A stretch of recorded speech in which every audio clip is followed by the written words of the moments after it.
Krishna. We'll start with prayers. Om Ajnanatimiraandasya Jnananjanashalakaya Chakshurunmilitam Yena Tasmai Shri Gurave Namaha. Shri Chaitanya Manobhishtam Sthapitam Yena Bhutale Swayam Rupa Kada Mahyam Dadati Swapadantikam Vandeham Shri Guru Shri Tapada Kamalam Shri Guru Vaishnavasya Shri Rupam Sagrajatam Sahagana Raghunathanvitam Tam Sajivam Sadvaitam Savadutam Parijana Sahitam Krishna Chaitanya Devam Shri Radha Krishna Padan Sahagana Lalita Shri Vishakhanvitamscha He Krishna Karuna Sindhu Dinabandhu Jagatpate Gopesha Gopika Kanta Radha Kanta Namostute Tapta Kanchana Gaurangi Radhe Vrindavaneshwari Vrishabhanu Sute Devi Pranamami Haripriye Vanchakalpatarubhyascha Kripa Sindhubhyeva cha Patitanam Pavanebhyo Vaishnavebhyo Namo Namaha Namam Vishnupadaya Krishna Prasthaya Bhutale Srimate Bhaktivedanta Swaminithi Namane Namaste Saraswate Deve Gauravani Pracharine Nirvisesha Shunyavadi Pachatya Desatarine Jai Sri Krishna Chaitanya Prabhu Nityananda Shri Advaita Gadadha Srivasadi Gaura Bhakta Vrinda Hare Krishna Krishna Krishna Hare Hare Hare Rama Rama Rama Hare Hare Narayanam Namaskritya Naram Chaiva Narottamam Devim Saraswatim Vyasam Tato Jayam Udiraye Shoshodadanasya Vasudeva Kataruchihi Syanmahat Sevaya Vipra Punyatirtha Nishlevanat Shrunmata Svakata Krishna Punya Shravana Kirtanaha Hridyantasto Yabhadrani Vidunoti Suhritsatam Nashta Prayeshva Bhadreshu Nityam Bhagavata Sevaya Bhagavatyuttama Shloke Bhaktir Bhavati Nashtiti Tadarajastamo Bhava Kamalobhadayaschaye Cheta Eterana Viddam Stitam Sattve Prasidati Evam Prasanna Manaso Bhagavad Bhakti Yogataha Bhagavad Tattva Vijnanam Mukta Sangasya Jayate. I just offer, since we have time today, it's a weekend class, we'll offer some more prayers.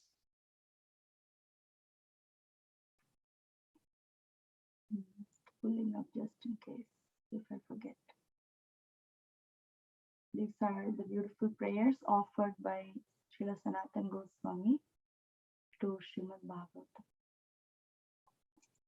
Sarva Shastrabdi Piyusha Sarva Vedaika Satpala Sarva Siddhanta Ratnadya Sarva Lokaika Drikprada Sarva Bhagavata Prana Srimad Bhagavata Prabhu Kalidvanto Didatitya Shri Krishna Parivartita Paramananda Pathaya Prema Varshaksharayate Sarvada Sarva Sevyaya Shri Krishnaya Namostume Madeka Bandho Matsangin Madguru Manmahadana Manishtaraka Madbhagya Madananda Namostute Asadu Saduta Dain Atini Chochata Kara Hanamuncha Kadachinmam Premna Hritkanta Yospura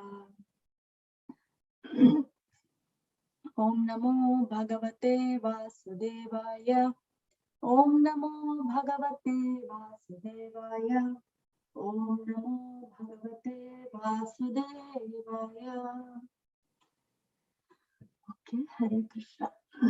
So we are continuing on the second canto, first chapter. So we are in this first set of verses, in the first 14 verses, which is like a section. Before getting into today's verse, I will just wanted to appreciate the verses till now. It's really beautiful.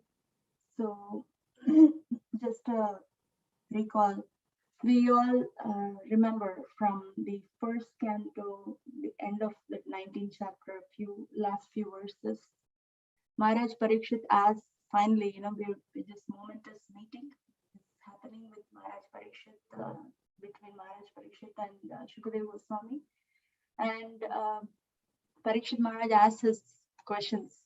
He's been waiting to ask a qualified person after he got cursed. So the question that he asks is, of course, like in simple terms, like what's the way of perfection? And for a person who's going to die, and for a person, and for anybody in this world, for general people. But then he also focused in details of that question. The detail of the question is, he asked, yes, Shrotavyam, what should one hear? And yes, Japyam, what should one chant? And then he asked, yes, Martavyam, what should one remember? And then he also asked, Yat Bhajaniyam, what should one glorify? And then he also asked, Viparyayam, what one should not do? So please advise based on these questions. So now we are seeing in second canto, the first chapter, how Shukadeva Goswami starts the chapter with appreciating, or really genuinely, he's so happy to hear this question. So he says, Variyan Eshate Prashna. Variyan means it's glorious. What the questions that you have asked, Maharaj Parikshit, it's glorious. Why? Because it's Lokahitam. It's Krito Lokahitam Rupa. It's beneficial for everyone, the whole humanity. It's beneficial. It's not just, you're not thinking now about yourself, even though you are the one who's going to leave your body in 7 days, but you're thinking of general mass of people. That's a wonderful quality of a leader, a spiritual leader, such as Parikshit Maharaj. Is thinking of others. What are they, how can I benefit,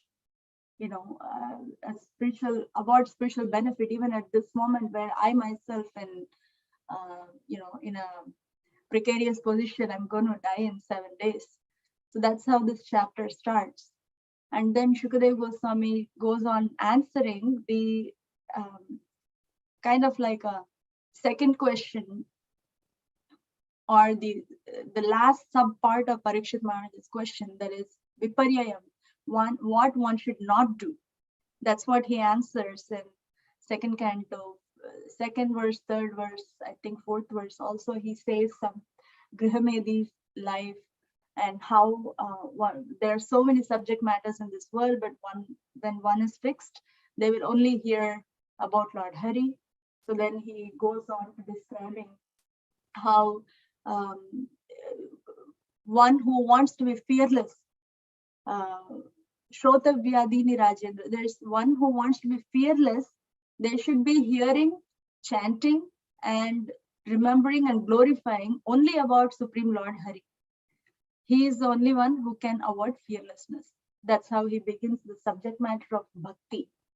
So after he tells that, then he says, all the great sages who are fixed, they approve this. It's not just my comment. It is everybody approves this.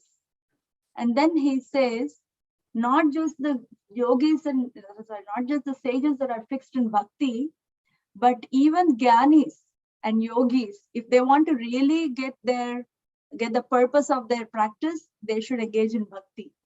He says that, and then he gives himself as an example. Look at me. I was born Brahman realized, and I did not have an interest in material subject matters. And I was wandering, and then here I got attracted to the qualities of Lord Hari through this, and how did I get attracted? Through Bhagavatam. So now he says, I'm going to speak to you Bhagavatam. This is the way to fix your mind on your goal and on, who is none other than the Supreme Lord Krishna. So here I am, I will speak Bhagavatam to you. So that's the glory of Bhagavatam. In one sense, the answer to Parikshit Maharaj's question of what one should hear, chant, remember, and glorify is just engage in Bhagavatam. So yes, he says that Hare Namanukirtanam is important. And then he also, there is a, in purport, Prabhupada explains, japa or chanting is not only just Namakirtana, it is glorious, that is prime. And you glorify also the qualities, pastimes, and activities of the Lord. That is Bhagavatam. So doing Bhagavatam complements japa, and japa complements, Srimad Bhagavatam, absorption in Srimad Bhagavatam. So both are so vital, and especially for the current day and age, fixing the mind on japa is not something of our capability all the time. At least most of the people are struggling. So engage in Bhagavatam. That will Bhagavatam will carry you into your japa. So Shukadeva Goswami tells about his own example. And when he says, this is what you should hear, chant, remember, glorify, right? It's a big task. It sounds, as we say, among ourselves, it's a lifetime project. That's how we feel, right? I mean, that's true also. It's a lifetime project. So now Parikshit Maharaj, I have only 7 days left. And you are giving me this big assignment. How should I do it within the 7 days? So then the verse 12 comes. That was yesterday's verse, where quality of your life matters, not just the quantity. And what's the use of living forever? Not forever, nobody lives for a long duration of life without having fixed consciousness. Prabhupada mentions in the translation, better a moment of pure consciousness, right? So after saying that, then Shukadeva Goswami is like, I'm not just telling this, I have an example. So that is today's verse. Today's verse is an example, because we all need role models. We need a person to look up to. Philosophy helps when there is a person to look up to also. So here we have Shukadeva Goswami telling about an example of his point that one moment is enough for you to fix your mind. You have 7 days, So when compared to that, we have a lot of time, not just 7 days, at least, theoretically we have time. So here we have 13th verse is today's verse. We're going to read that. I will just read the previous verse translation quickly so we can just connect. 12th verse translation in the first chapter is, what is the value of a prolonged life which is wasted, inexperienced by years in this world? That's very interesting. Inexperienced by years in this world. So normally we say just by living we get experience. As we grow old, people in general, we are considered to be experienced in this or that or something, any subject matter that we kind of feel. Like, for example, I have been in my field as a nurse practitioner for more than 20 years, and I'm experienced.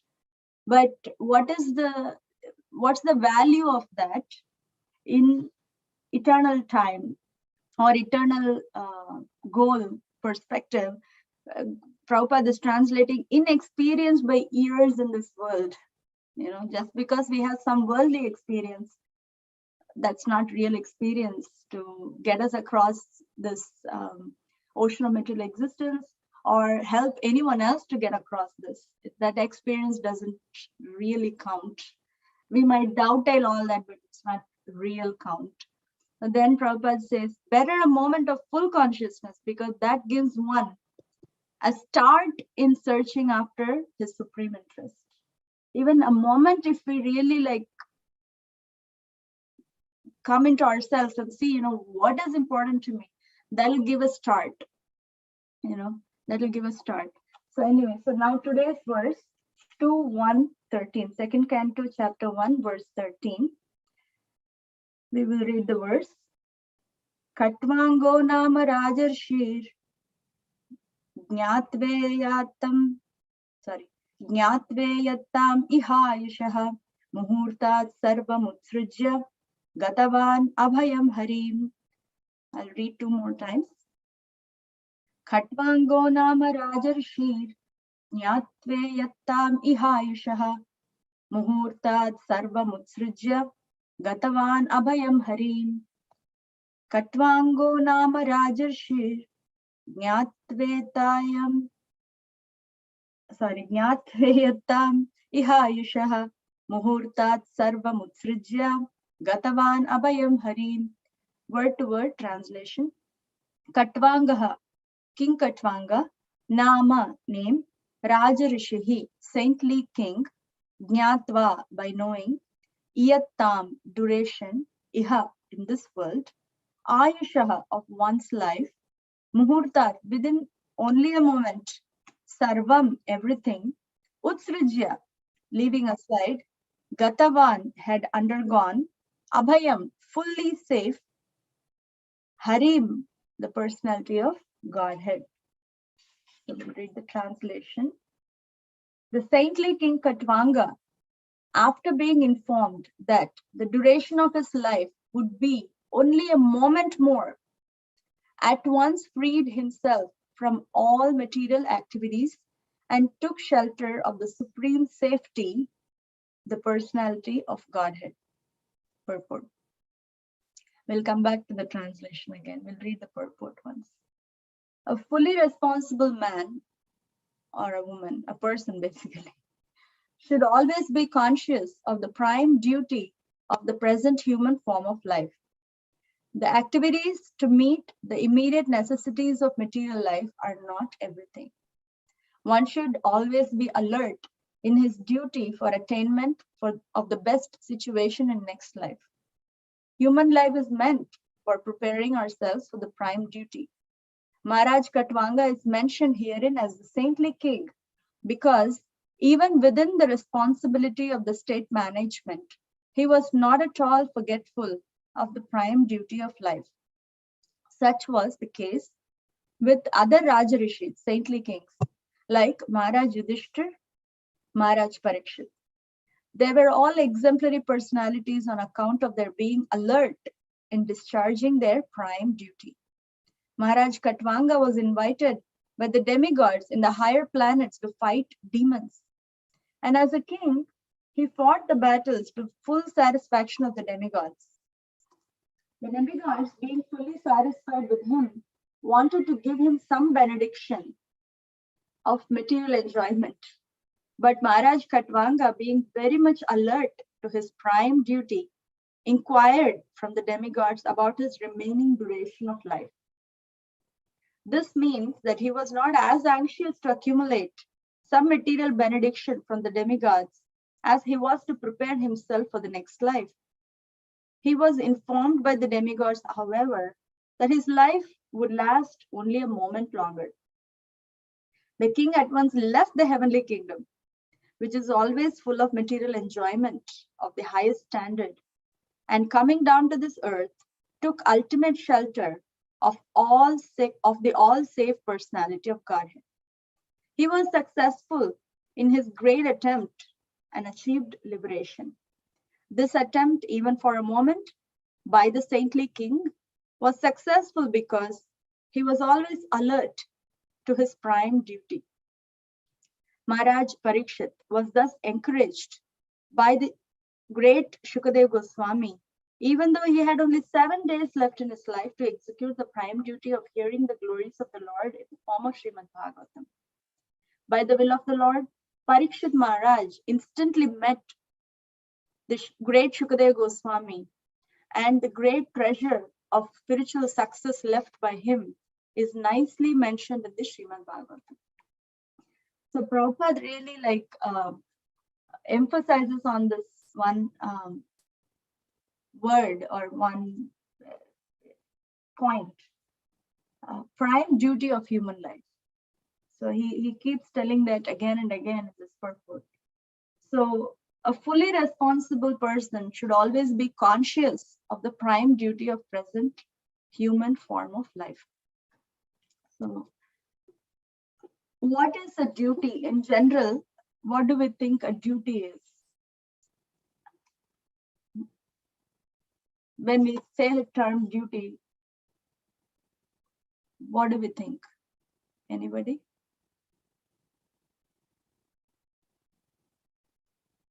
Executing the responsibilities. Okay, some kind of responsibility. Okay.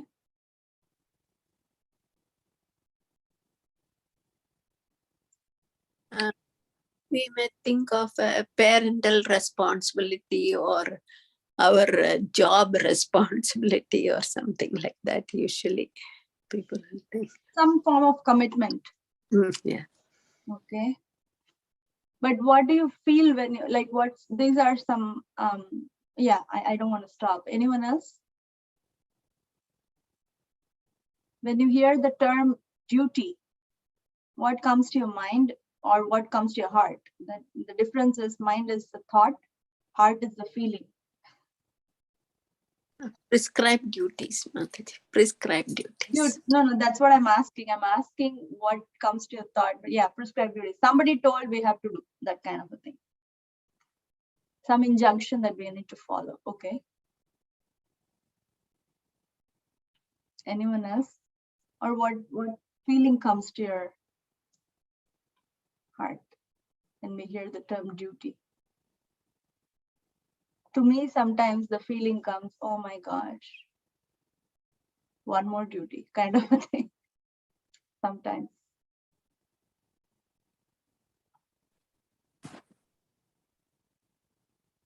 No one has anyone else? I know we are a small group today, so I hope you don't feel intimidated by my questioning. The feeling, Hare Krishna Mataji. Yeah. Please accept my humble obeisances. All praise to Srila Prabhupada. So, Mataji, in my case, the feeling comes of incapability of performing my duty. So, feeling kind of desperate that not able to do. Yeah. So, feeling like it's beyond me kind of a thing. Yes. Yeah. Okay. So, somewhat like sad. It's not like a happy feeling to feel, right? Yes. Okay. All right. So where I'm getting to with this is sometimes the duty term feels like very in this material world. Sometimes all our duties that we do, we somehow push on. It's not like we just like enjoy every duty we do at every moment, right? Like we might sometimes feel I committed, I need to do it. Or if I don't do it, I will get some repercussions. So better do it. You know, this kind of, either it is propelled by fear or propelled by agreement or like a contract, right? But here, Prabhupada's mentioning of prime duty of present human form of life, it is actually something for ourselves. We are not exerting for somebody else's pleasure or someone else's benefit or something like that. Now, of course, everything that we do, we are doing to some extent for ourselves. But this one is prime duty of human form of life is something that will give us ourselves, give us the joy that we are entitled to in one sense. This is the only thing that we are entitled to. There's nothing else that we are entitled to have. But one thing that every living spark, every living entity is entitled to is to be loved and to love and to be happy, because we are Sachidananda, right? So that's like it's ours. That's the only thing that's ours, and that comes from where? That's the question mark. What is our duty to ourselves? And then later on, Prabhupada is describing what is the duty to ourselves. It is preparing ourselves for the next life. And it sounds a little bit, oh my God. Anyway, I'm preparing myself. In whatever we do, we are preparing ourselves for the next life, right? At least that much we kind of agree that what we do right now is going to be our future tomorrow. So what are inclinations and what I'm doing now, or what consciousness I have right now, that will propel me to be in that consciousness at the time of my leaving my body. and that's going to carry me to a different body next life, because my consciousness at that time of my death was such and such, right? So we are preparing for our next life anyway, but anyway we are preparing. So why not we prepare the best form for next life? That's what Prabhupada is gearing us towards, that we are putting in effort every single day. Why not we, do this for our eternal benefit? That is the prime duty of our life. So Prabhupada is mentioning here, here it is, let me just read that sentence 1 second. Activities to meet the immediate necessities of material life are not everything. One should always be alert in his duty for attainment of best situation in the next life. The best situation is to be situated in our own spiritual form as original we. Now it's almost like a duplicate we, like this body and this whole situation I'm having is not a duplicate. It's like substitute. It's like something that's not mine, but I just have to stay here for some time. It's not my home. I just stay here for some time.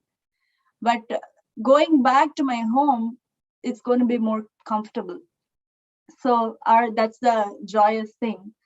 So Prabhupada is saying here, being alert in the duty for the attainment of best situation for next life. So human life is meant for preparing ourselves for our eternal benefit. That part is very clear here. Prabhupada keeps on bringing up that duty. So when it comes to spiritual duty,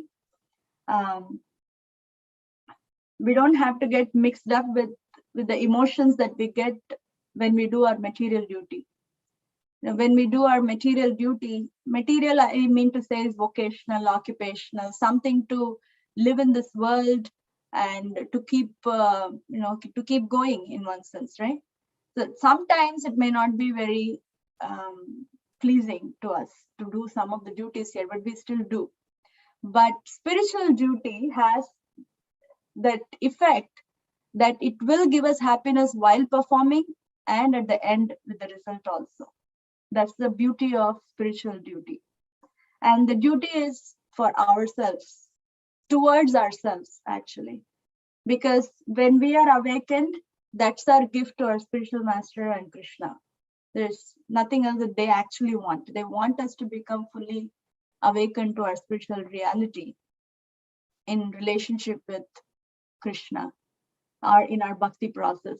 So the duty that we do to ourselves is actually the duty that we do to spiritual master and Krishna. So we are in the picture. So we just wanted to bring that up. And later Prabhupada again elaborates on Maharaj Katvanga. I was going to read something. Katvanga Maharaj is his own words about what he was contemplating when this whole, the demigods gave him benediction. So who is he and what is his background? What was he thinking?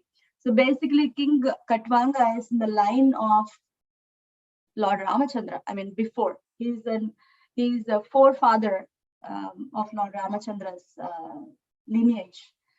So Dasharatha's great grandfather is that. I mean, please forgive me if I'm not like clear in that great, but 3-4 generations before is King Katvanga.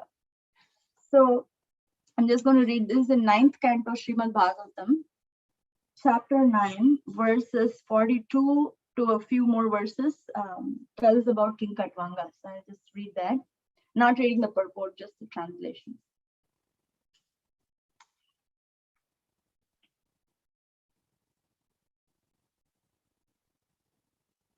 The son of King Vishwasaha was the famous Maharaj Katvanga.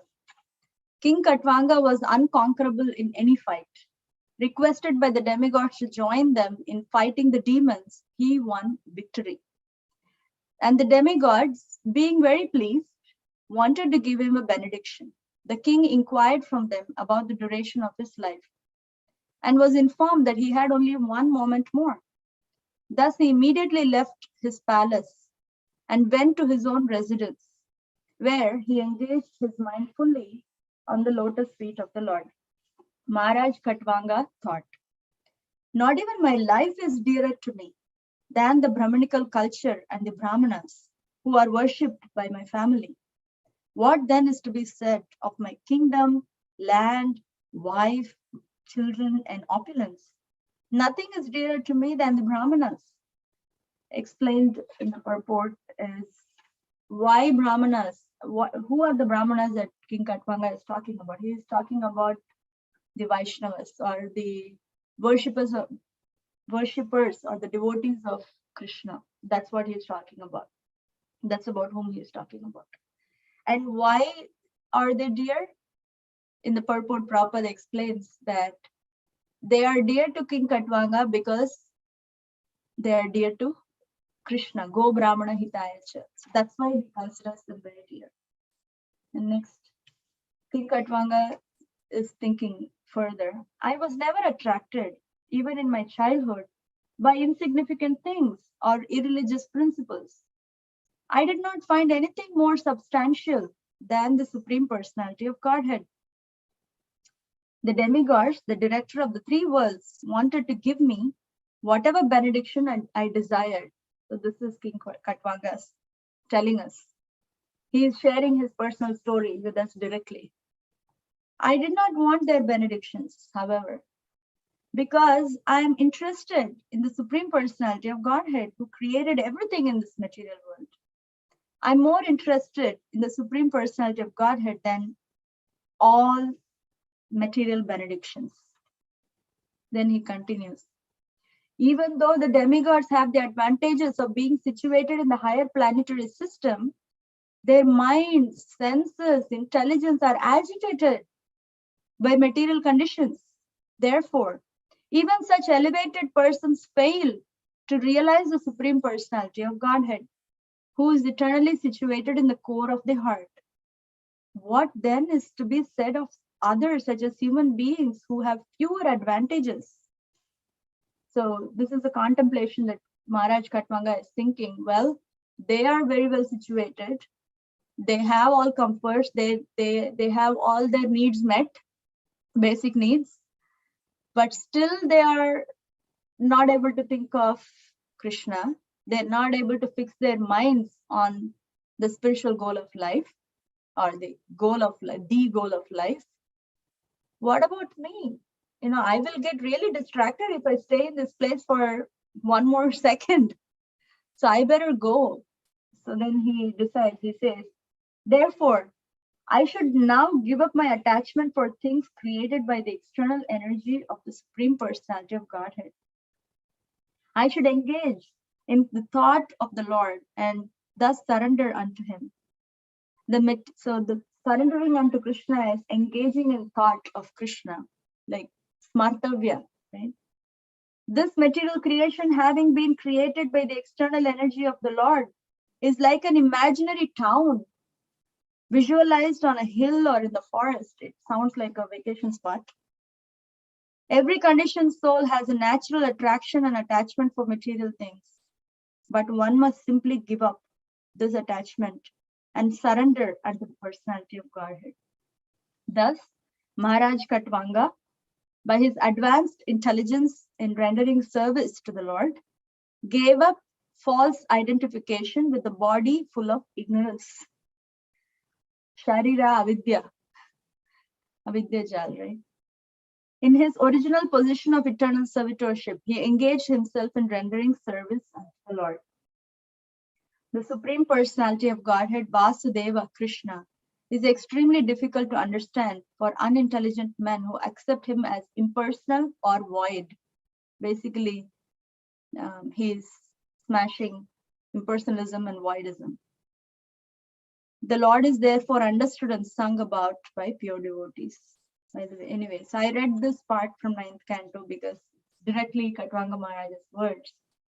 And he thought about all this within a moment. So that is the power of a moment and power of having the desire to have Krishna consciousness or desire to be connected with Guru and Krishna. So anyway, to just like kind of like wrap up, a moment of full consciousness is valuable.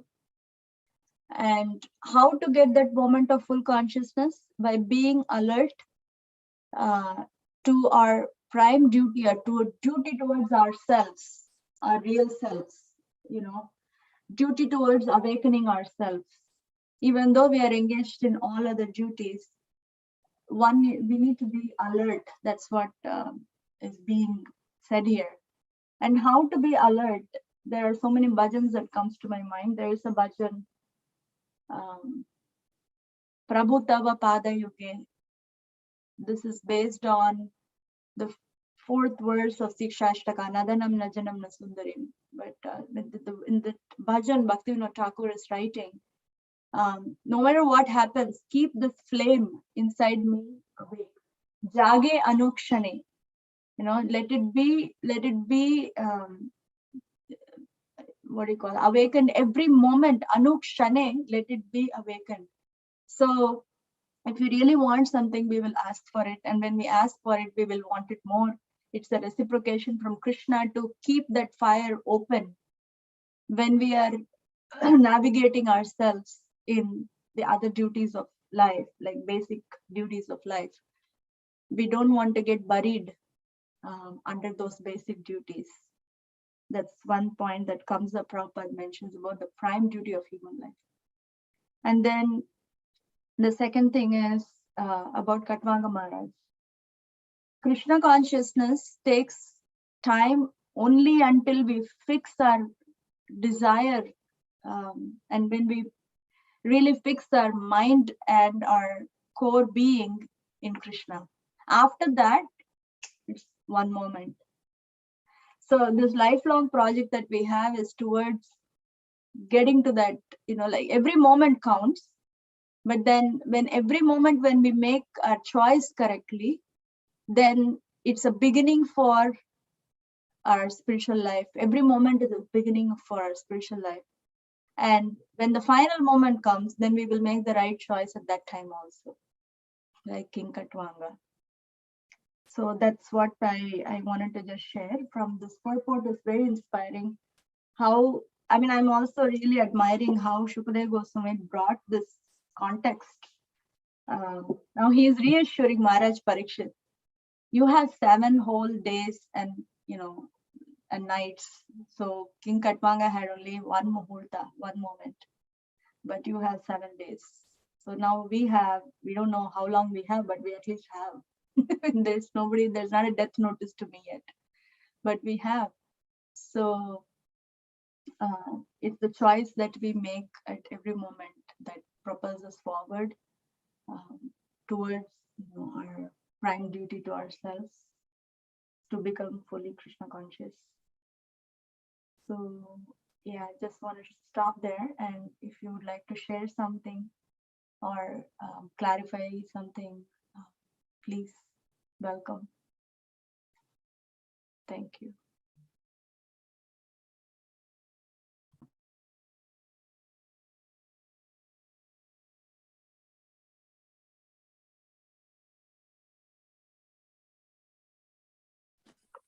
Hare Krishna, Mataji.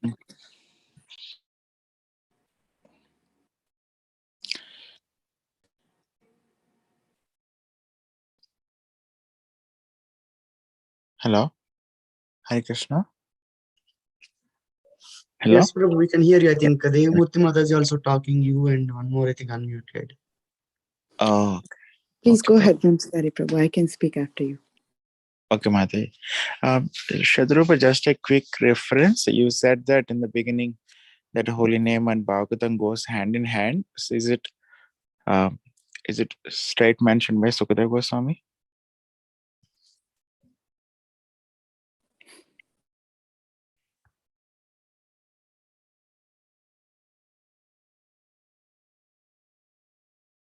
Mataji, you went on mute if you're speaking. Oh, sorry. I'm pulling up that Etan Nirvidyamana verse. this where Hare Namanukirtan is glorified, and then the Prabhupada mentions that the chanting is not just chanting of Hare, like Nama alone. Mhm. Chanting is also the activities, pastimes, and qualities of the Lord. And in connection to that, Shukadeva Goswami tells the next verse about himself, that how he got attracted to Bhagavatam. Okay, sure. Thank you. It's not directly mentioned by Shukadeva Goswami. Yeah. Mhm. It's by Acharyas and Prabhupada. Sure, thank you.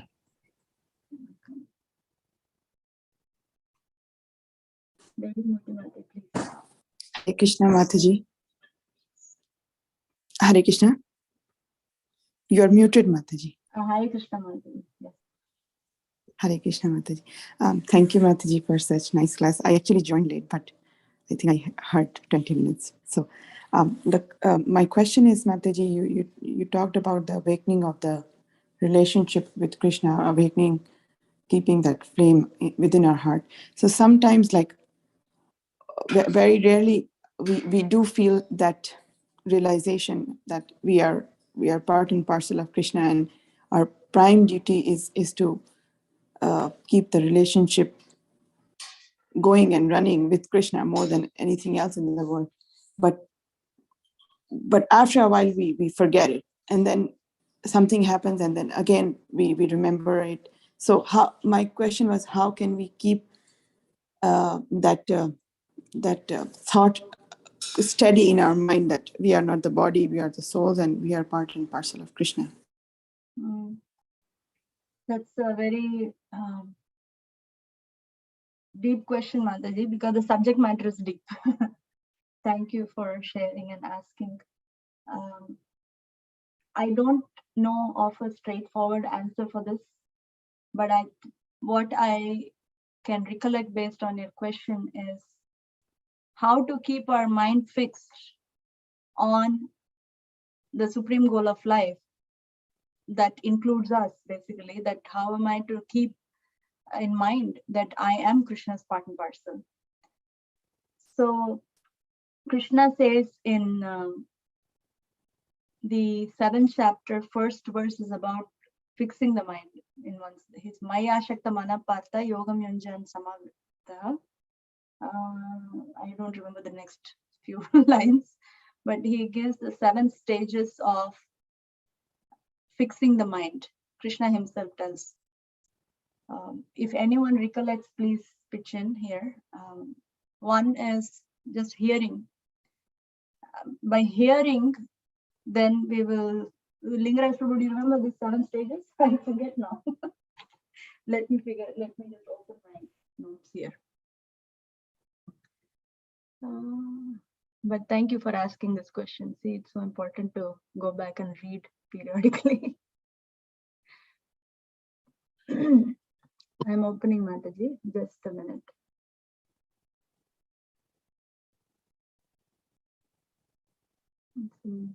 First 3.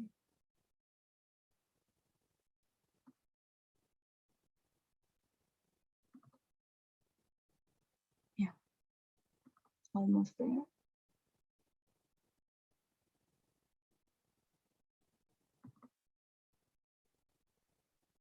Got it, Mataji? You got it, Prabhu? You have Yes. it? Yeah. Oh, awesome. Yeah. You want me to share the screen or? Sure, you can share also if that makes it more visual.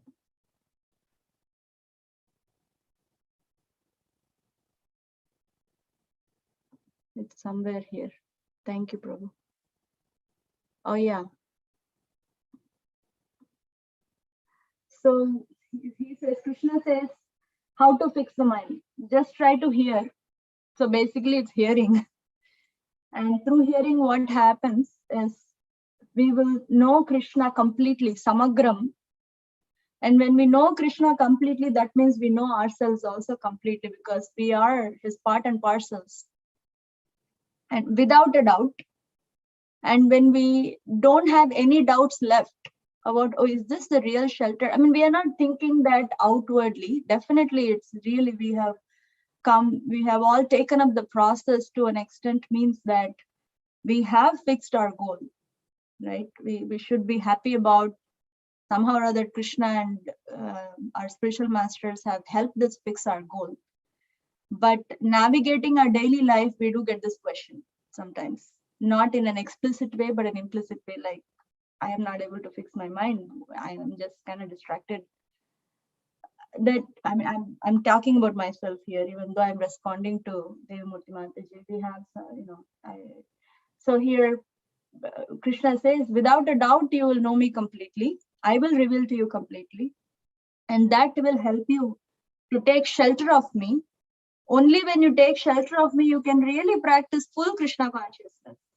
Until then we are practicing, but then we are two-pocket system, like His Holiness Rampal Maharaj says, one pocket for me, one pocket for Krishna. But then fully doing it comes with Yogam Yunjan. And when that yoga becomes, we engage in that yoga with a consciously, not just going through the motions of the activity, but consciously we engage in that yoga, then mind becomes attached to Krishna. When mind becomes attached to Krishna, it is actually, we are also in it. That's what I mean to say, even though it's not directly saying about how to be awaken ourselves, but full awakening is when we awaken Krishna within us. We also awaken ourselves through that, because Krishna and us are completely united all the time. In a eternal sense, we are united. So when he is there, we are also there. Now, when we are not there, it also means that we are not having Krishna fully also. So that's one way that I am thinking. We can pause the screen share, Prabhu, or we can remove the screen share, I guess. So the other way, how to fix our mind, one is hearing, and our regular programs, however we can, we have to engage. It may be coming in different styles to us. Some of us may be able to sit and read. Some of us who have little children may not be able to sit quietly and read or hear. So I know, Mataji, you already know you come from. I am really feeling very little talking about this to you, but still I want to mention this just for my own benefit and everybody else's, as a discussion point, that when we our life situations, we have to mold in a way that we somehow or other engage our consciousness in this prime duty. Sometimes our externals, we may not be able to engage in the prime duty the way we think, but it comes in different flavors.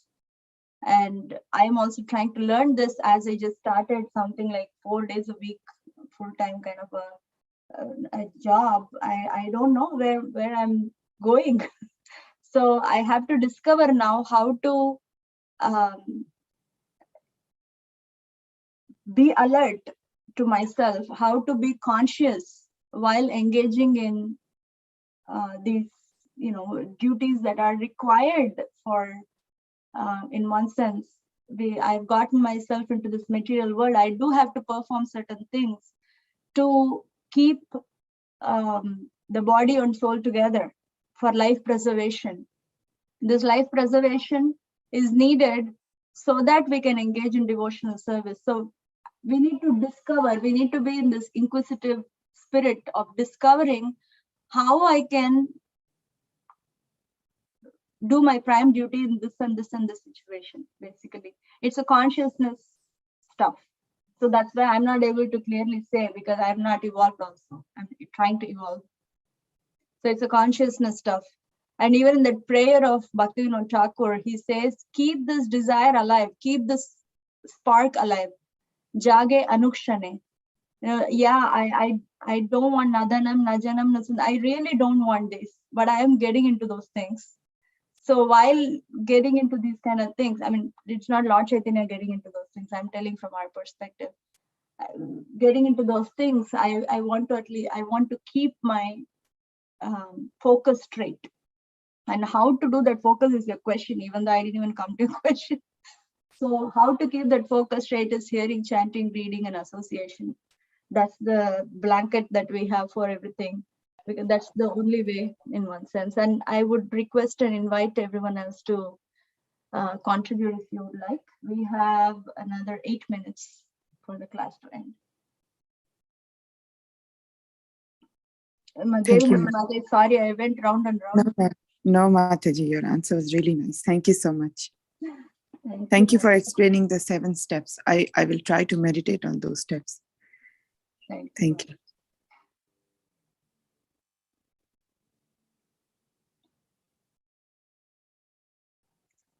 Anyone else would like to share or contribute, clarify, bring up a discussion point?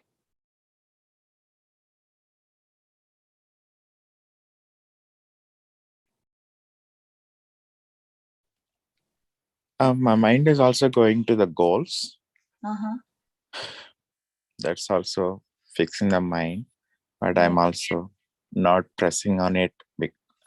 I'm still thinking, because Krishna do fulfill. I mean, people with it looks like without the goals also. So yeah. But like, I'm strongly linked towards the goals. Having a goal, I want to, fix my mind in whatever in particular way. With depending on whatever one is doing, whether one is reading or serving or whatever. So yeah. Yeah, that's a practical point. Thank you, Prabhu. So the practical point is to have some goals. Because it helps us to fix our mind, and also it invites Krishna's empowerment, because we have some goal. I think for an example is, there are so many examples, but just an example is distribution. We have a goal of this many books. We don't know how it's happening, honestly speaking. We are trying, but then it comes up because we do rely on Krishna's empowerment, and the Krishna moves things. And we also become focused in moving the things according to our goal. So thank you for bringing it up. So we are also capable of having some goals for our own spiritual life. I remember doing this exercise. Thanks for bringing it up again. And we discussed in our Bhakti Shastri gathering here also, which I learned from my Bhakti Shastri teacher. There was an exercise about roles and goals. What all roles do we play in our life? Like a mother or a daughter or a wife or an employee or a chanter, disciple, hearer, reader, because we have different roles that we play in our life, and then forming goals according to those roles, or for those roles. When we form those, that also helps. We might get some clarity on what we are doing right now and where we want to go, and how to bridge that, or how to move towards it. Not even bridge that, how to move towards that. It was very awakening exercise for me when I did my Bhakti Shastri course with my teacher. It was really powerful. And we discussed it, and re-evaluating or revisiting that exercise, roles and goals, at least every year or something. That might also help. Yeah, setting goals. That's a very nice point, practical point. Yeah. Yes, one time Jayadrit Maharaj, he mentioned that that if we cannot do anything, we can just take baby steps into our goals. So little steps, it'll add up, and then eventually we'll reach to the goal. Yeah. Thank you, Mataji. That saying that we hear from Bhaktivinoda Thakur, right? Progress is the series of small steps in the right direction. So it's very powerful to hear from experienced advanced devotees, and like you mentioned Jayadvaita Maharaj. It's really powerful to hear these things from them. And maybe we can have a friend also where we can share our goals or something if you would like to. That might also help us. There's a mutual friendship, by the way.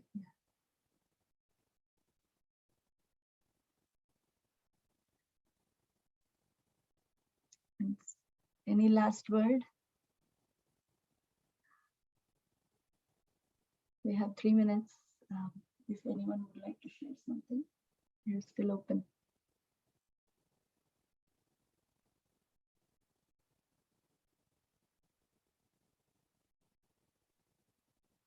Not, I will just read this translation one more time, just for a wrap-up meditation for ourselves. So we did 13th verse today. Oh, sorry, I'm in the second chapter.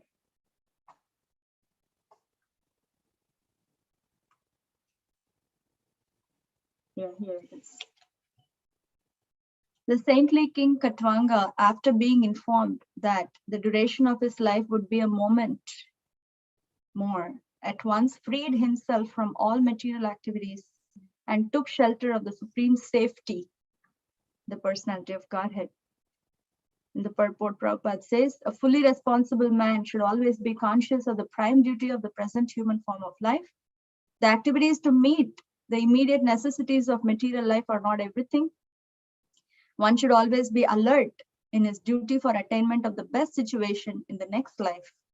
Human life is meant for preparing ourselves for the prime duty. Maharaj Katwanga is mentioned herein as a saintly king because even within the responsibility of the state management, he was not at all forgetful of the prime duty of life. Such was the case with other Rajarishis, saintly kings like Maharaj Yudhishthir and Maharaj Parikshit. They were all exemplary personalities on account of their being alert in discharging their prime duty. So I'll pause there. Thank you so much, everyone, for joining and having some discussions. It's a nice way to start the day. Thank you for the very nice class, Mataji. Hare Krishna, wonderful class. Thank you, Mataji. Thank you, everyone. Hare Krishna.